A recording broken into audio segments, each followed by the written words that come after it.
شیطان کا چھ ہتھیار۔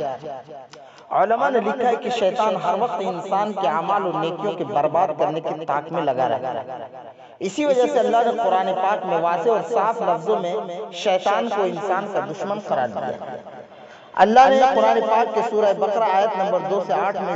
میں ذکر فرمایا ہے وَلَا تَتَّبِعُوا خُطُوَاتِ الشَّيْطَانِ إِنَّهُ لَكُمْ عَدُوٌّ مُبِينٌ کہ انسان تم شیطان کے نقش قدم پر مت چلو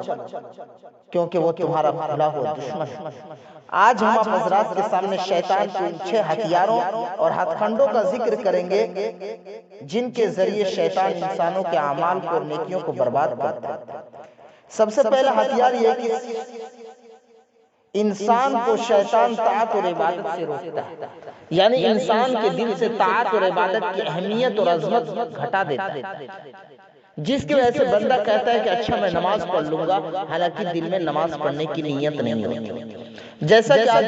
معاملہ دیکھا جاتا ہے کہ کوئی عالم یا کوئی جماعتی ساتھی کسی دوست اور مومن کے پاس جاتا ہے اور اسے نماز پڑھنے کی دعوت دیتا ہے تو وہ کہتا ہے کہ انشاءاللہ مغرب سے آؤں گا، حالانکہ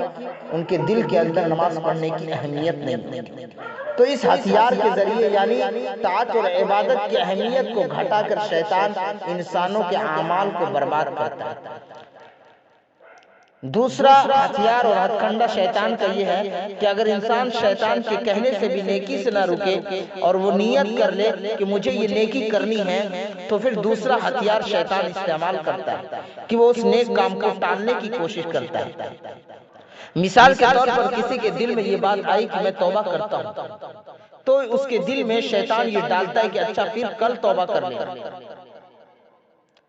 کسی کے دل میں یہ بات آئی کہ میں نماز پڑھنا شروع کر دوں گا تو شیطان کہتا ہے کہ کل سے نماز شروع کر دینا۔ اس طرح شیطان اسے نیکی کے کام سے ٹالنے کی کوشش کرتا ہے، اور یاد رکھیں کہ جو کام ٹال دیا جاتا ہے وہ کام ٹل جاتا ہے۔ تو شیطان دوسرے ہتھیار کو استعمال کر کے یعنی انسانوں کے کام کو اور نیک اعمال کو ٹال کر انسانوں کے نیکیوں اور اعمال کو برباد کرتا ہے۔ تیسرا ہتھیار یہ کہ اگر کوئی بندہ شیطان کے اکسانے پر بھی نیک کام کرنے سے نہ ٹلے اور وہ کہے کہ میں نے یہ کام کرنا ہے تو پھر وہ دل میں ڈالتا ہے کہ جلدی کر لو۔ مثلا کسی جگہ پر کھانا بھی کھانا ہو اور نماز بھی پڑھنی ہو تو دل میں ڈالتا ہے کہ جلدی سے نماز پڑھ لے پھر کھانا کھانا ہے، حالانکہ یوں دل میں آنا چاہیے کہ بھائی جلدی جلدی کھانا کھا لو پھر تسلی سے نماز پڑھیں گے۔ تو تیسرا حربہ شیطان یہ استعمال کرتا ہے کسی کام کو جلدی جلدی کروا کر اس کے اعمال کو گھٹا دیتا ہے یا برباد کر دیتا ہے۔ اگر انسان یہ تینوں کام سے نہیں مانتا ہے تو چوتھا ہتھیار شیطان استعمال کرتا ہے، یعنی اگر کوئی آدمی جلدی میں کوئی نیک کام کر لیتا ہے تو پھر وہ اس میں ریا کرواتا ہے اور یوں وہ ریا کے ذریعے اس کے کیے ہوئے اعمال کو برباد کرواتا ہے۔ وہ دل میں سوچنے لگتا ہے کہ ذرا دوسرا بھی دیکھ لے کہ میں کیسا نیک عمل کر رہا ہوں، ذرا دوسرا بھی دیکھ لے کہ میں کیسے بہترین طریقے سے قرآن کی تلاوت کر رہا ہوں، ذرا دوسرا بھی دیکھ لے کہ میں تقریر کس بہترین انداز میں کر رہا ہوں۔ تو اس ریاکاری کے ذریعے انسان کے اعمال کو شیطان برباد کرتا ہے۔ اگر اس میں بھی وہ کام کرتے وقت ریا پیدا نہ ہو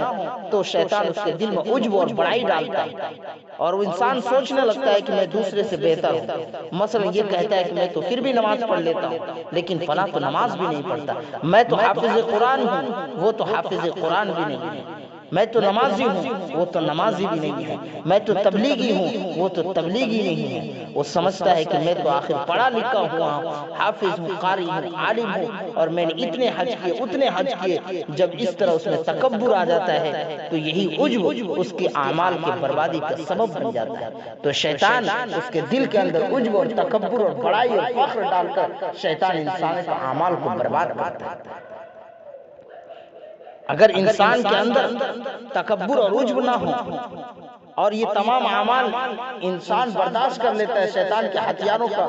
جو ہے برداشت کر لیتا ہے تو شیطان چھٹا ہتھیار استعمال کرتا ہے، یعنی اگر اس کے دل میں عجب بھی پیدا نہ ہو تو وہ آخری حربہ استعمال کرتا ہے کہ وہ اس کے دل میں شہرت کی تمنا پیدا کر دیتا ہے۔ وہ زبان سے شہرت پسندی کی باتیں تو نہیں کرے گا بلکہ اس کے دل میں یہ بات ہوگی کہ میں ایسی تقریر کروں کہ لوگ میری تعریف کریں، میں ایسی تبلیغی کی بات بیان کروں کہ لوگ میری تعریف تعریفیں کرنے لگے، اور جب لوگ اس کی تعریفیں کریں گے تو وہ خوش ہوگا، اور جب خوش ہوگا تو شیطان یہ سمجھے گا یہ انسان شہرت کا طالب ہے، اور اس وجہ سے اس کے اعمال برباد ہو جاتے ہیں۔ اس لیے ہمیں ضرورت ہے کہ شیطان کی ہتھ کنڈوں اور ان کے ہتھیاروں سے بچے اور اللہ کا قرب حاصل کریں۔